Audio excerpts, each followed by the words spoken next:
firebending. The challenge of firebending is Next up, we have. you can spend the mana on a anything, pair but of it only allies lasts you till need to combat. So you would need which is our creatures you could first cast with Fandom flash, unit. for example. to be able to take advantage of it. The Cave of Two Lovers. This is a 4 particular mana. example of Lore what counter I 1. refer Make to 2 as 1/1 a white ally creature classic tokens. Number 2. Search your library for mana or cave card. where it's Reveal it. Put it in your specifically hand. retelling That was the only in the lore, battlefield. history of And the then Magic 3 One of Earthbend the 3. wonderful things about Airbender is that Okay. the lore and I history mean, of the previous avatars Eh, and world if it put the generations land into are paramount play, about I would the actually kind of be excited for that. experiences that Aang and his friends go In through, constantly Commander. learning about the past to inform the future. I would This actually play saga that as like a here red is ram from a spell. Going into particularly hand makes it a beloved little bit episode worse. that We have played explores caves in standard kind of like a before. cyclical story that happens I wonder in if they'll give us a particularly cave beloved land. location, Another cave land would that actually be is the kind of journey exciting. that Aang and Katara end up going through. But this saga explores that story as we were told to it, or as it was sung to us, and kind of recreating the experience of how we would tell stories through sagas and magic. It's not until end of Here, turn, the so you Airbender set can't was just a cast wonderful, almost it like as in-world triggers description resolves. of how the Then you story have might be Firebend. presented in Wait, the current era of what are we Airbender. talking about? And real quick, I'll just call out. You can see there, Chapter 2, it searches for a mountain or a cave. What doesn't card. happen until end of So, turn? Reading there- chat's mind here. Yeah, there may Yeah, what are- be, I what don't think we're caves? seeing Let's it, we're see. not seeing it today, but there may be a cave card Oh? that, flavorfully connects in with this story. Okay. Secret. So It's a it- secret. So there is a Yeah, cave. we should There is a talk cave about coming. Here are the All right. existing Let's caves move in on standard. to Water or in general. Rallier. Water So Tribe this one Rallier. has 2 mana Waterbend 2/2. 5. I Waterbend do for wanna pause and just chat 5. about Waterbend So you can being tap real your artifacts quick, and but creatures to also help pay top for cards it. of the library. Look at the top You may 4 cards of your reveal library. You may reveal a creature card with power 3 or less. From among them, put it in your hand. That's actually probably not too bad. What is the 1-drop? The Savannah Lions, it's pay for, get a cheap creature from your top 4. Waterbending was one of the mechanics we held That's all a back decent amount of little play. bit because, as I understand See, it, your there's a Tunnel Cave lot might be of, good. mechanics Because we do built still have into cave the support set in standard for from Lost Waterbending. Caverns of Ixalan. Right. So It might waterbending be- is a little bit unique. it might be The other- time so for the caves to come firebending, back. It's a mechanic that goes on creatures, kind of does the same thing each time. Earthbending, has different numbers, but does the same thing each time. Airbending can target different things, target yourself, target your opponent sometimes, but generally does the same effect. Waterbending is very unique because it is the same cost on everything, but it has different effects. Yeah. And the reason for that is because when we were trying to come up with, what is a single effect that captured waterbending, we just never found anything that was really satisfying.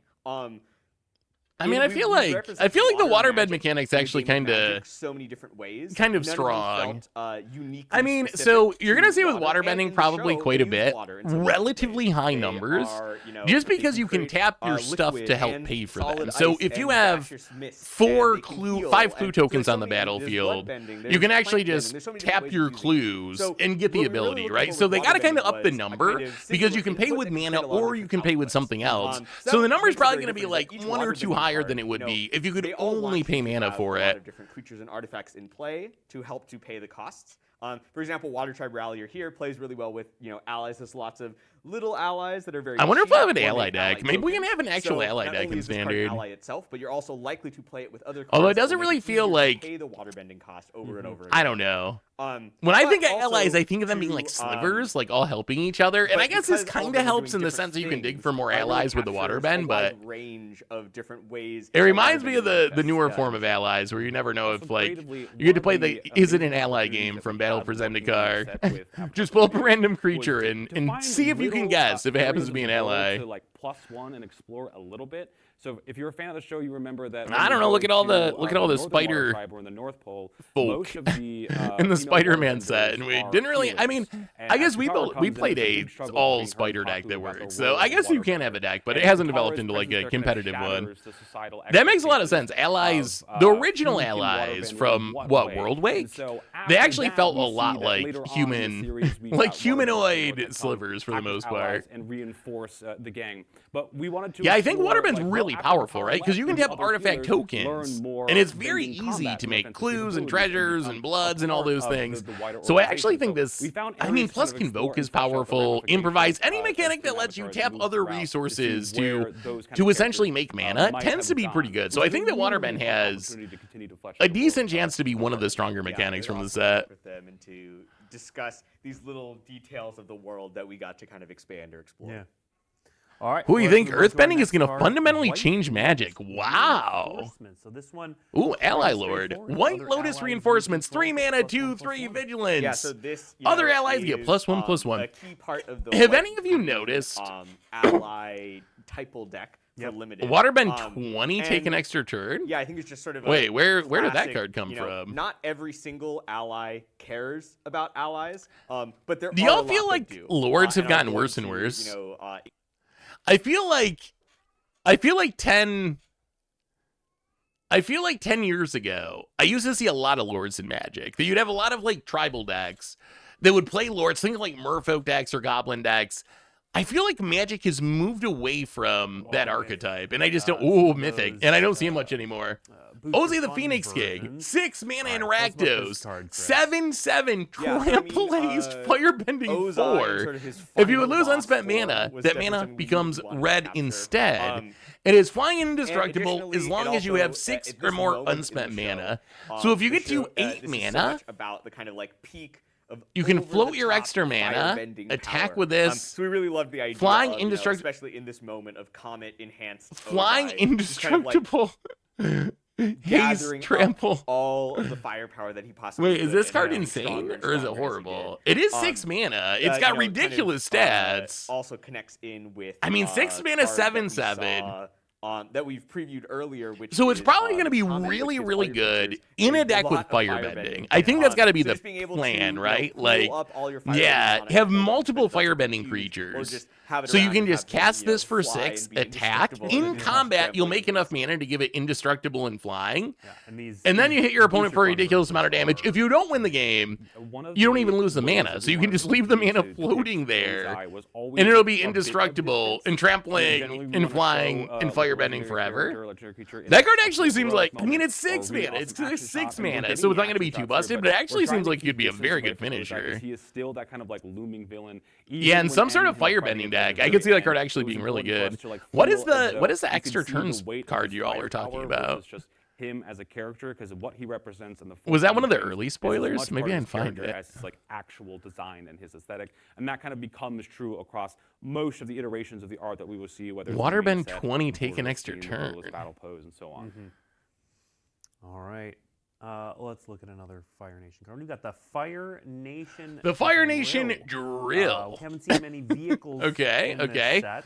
The Salt what Shaker is coming for you. Yep, there are a few 4 mana vehicles, for a you know, just 6/3 for vehicle with trample. flavorfully When it capturing the enters, vehicles that we you may see in the tap it. show. When you do, Here we destroy can see target that, creature Fire with power Nation 4 or Drill, less. you know, Pay you 1. destroy Permanents your something opponents when it control shows lose. up, Oh, man. destroy something That with power ability. 4 or less, so pretty good at taking down walls. That It ability also has seems this like ability it never where makes matters. things lose And then I hit said that I won points. Commander Clash I don't know what and that's about. then Maybe didn't there's activate the maybe ability there when was it really something else mattered in and the lost set because of that, it. you So it know, does matter in rare occasions. gives It's one of not an those two ability you things that activate might very be often. good to have a drill But when to you help do take down. activate We'll have it, to see. it is the Shadow But Sphere yeah, Salt this, Shaker video. card, you know, like, very Does it memorable actually look like a episode. Salt Moment Shaker in the we really show? like to capture. Why is it And also I legendary? wanna point out Because sort it's of Universes the Beyond and Borderless everything. field notes. Everything's I was like, gonna it's the ask Salt about Shaker that's Chupacabra. normally creatures and animals. Right, so we'll see a lot of hybrid animals that have the field notes. We also kind of wanted to mix It is up a nice, and add it in is a little nice bit of safety valve variation. effect to have there's, around. some of Like, these, you know, just in a case war something gets machine, too out kind of whack with large, hexproof or indestructible, it's nice to have a card or that can just answer those general, things. Like, Is this structures card where we good? got a little bit more like blueprints or So 4 architectural mana, with the oh field man, notes. it doesn't You know, hit any same creature, only style, 4 or same less, which treatment, does cover but most allows us to kind of creatures. explore different aesthetics than Eh. the kind of like